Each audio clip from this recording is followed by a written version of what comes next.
If you don't agree with him on something that's super important to you within your relationship, then say so. Don't agree with what you don't agree with in relationship. It's one thing to compromise on small things like curfews or who's going to pick up the check the next time you go out. It's quite another to agree to something that you know is eating you up at your core, that it goes against your values, and you won't be able to look at yourself the same again tomorrow if you do agree. In this video, I want to talk about just that. How to stand your ground on things that are important to you.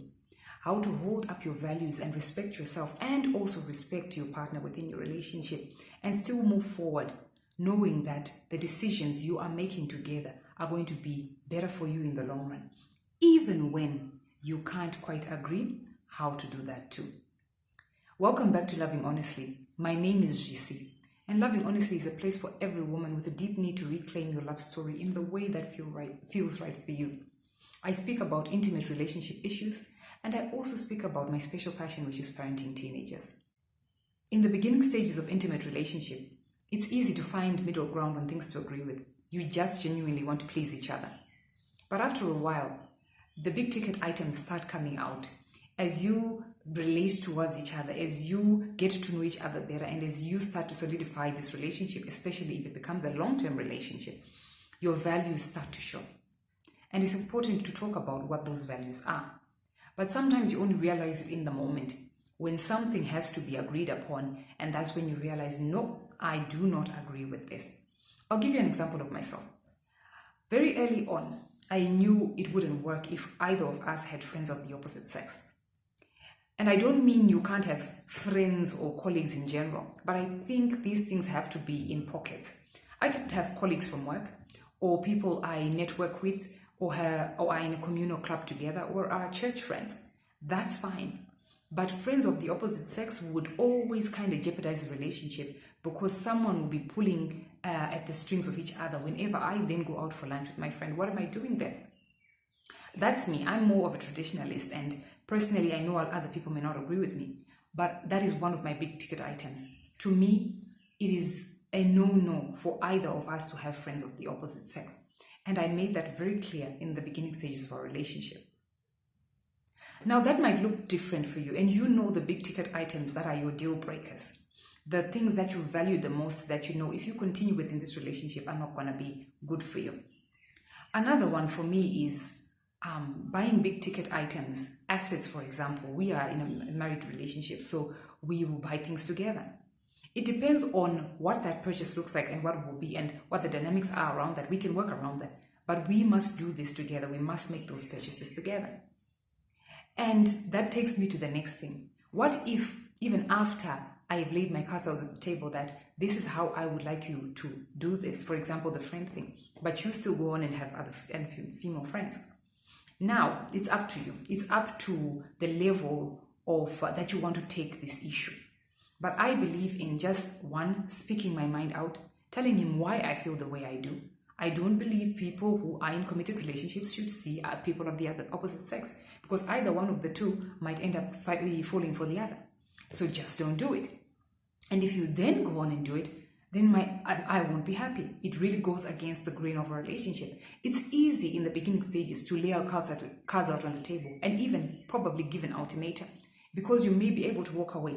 It's much harder when you've been in this relationship for years and years and years and start to qualify and challenge things that have been moving on for this long. But I do believe if you really feel powerfully about something, and you lay your cards out on the table, and you make your case clearly, and you tell him that if this continues to go on, it may be detrimental to your relationship, then follow through with what that looks like for you. I know it's not easy to follow through on ultimatums on such things. I believe that the values that I hold are so dear and true to me that I will uphold them. However, there are things that maybe I may change my mind in time. The good thing and the funny thing maybe about intimate relationships is the longer you stay together, the more trivial some things become. So also be able to weigh between what is really important to you and something that you can really just say, you know what, it's okay, maybe he's actually right, maybe he can, I can agree to do it his way this time. But when it's something that eats up at your core and that you know after a while it keeps coming back to you and you keep telling yourself, no, I should have done it this other way, then lay your cards out on the table. Be very clear. And believe me, if there's a commitment in that relationship and you're working together well, it'll most likely be that he will come around and see it your way. And that takes me to the next thing, which is cultivating an environment in which you can be confident enough to say no when the need arises.